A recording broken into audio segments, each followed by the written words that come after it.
In this video we'll consider creating dot plots using the base graphic system within R.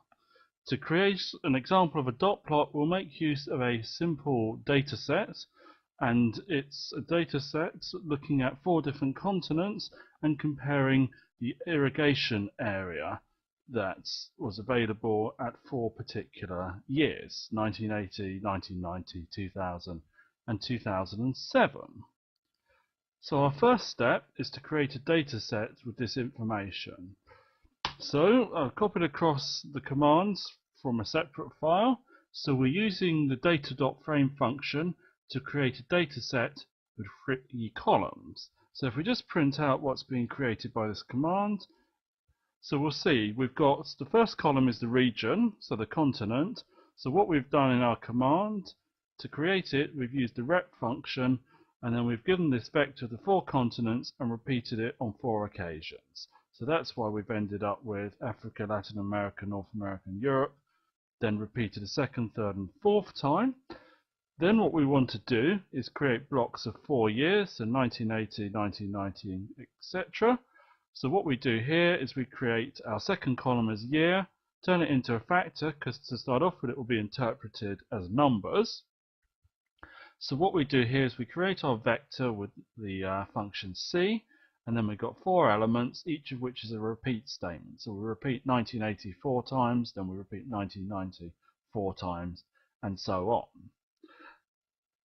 Now in the base graphics we can make use of the function plot to create the dot plot that we're interested in. So again, for simplicity, I'll copy across the commands from a separate file. So first up we specify the area, which appears along the x-axis, and second up we specify the region, so the continent, which appears on the y-axis. We then put in xlab and ylab for text that will appear on the x-axis and y-axis respectively, and then we add a title to the plot using the main argument, irrigation area by region, and last of all we specify this argument type equals n. So what happens here is we submit that command, and now if we take a look at the graph that's been produced, we'll notice that there aren't actually any points on the graph. So what we then do is to make use of a function points to actually put some points on there for each of the years. Now what we're going to do is separate it out into the 4 years so we can have a different coloured symbol for each year. So again, for simplicity, we copy across the text from a separate file. So what we do is, it's very similar to the plot command. We have the area and region, but we subset down onto a specific year, which in this case is 1980.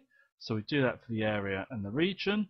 Then we specify we want the points to be black, and we want to use point symbol 16, which is a solid circle. So now we'll see we've got values across the 4 regions. So similarly, we'll just go through and add on points in blue for 1990, red for 2000,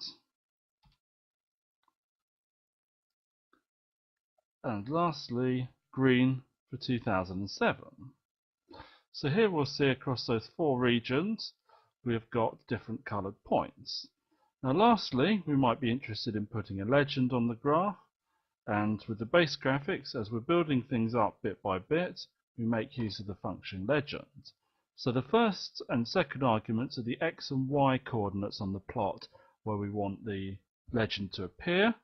Then we specify what text actually goes in the legend, so in this case it's the 4 years.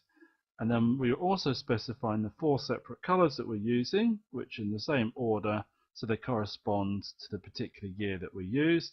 And lastly, we specify the fact that we want point symbol 16. So here we have our graph. As we see, x value of 10 and y value of 4 is where the legend has ended up being placed.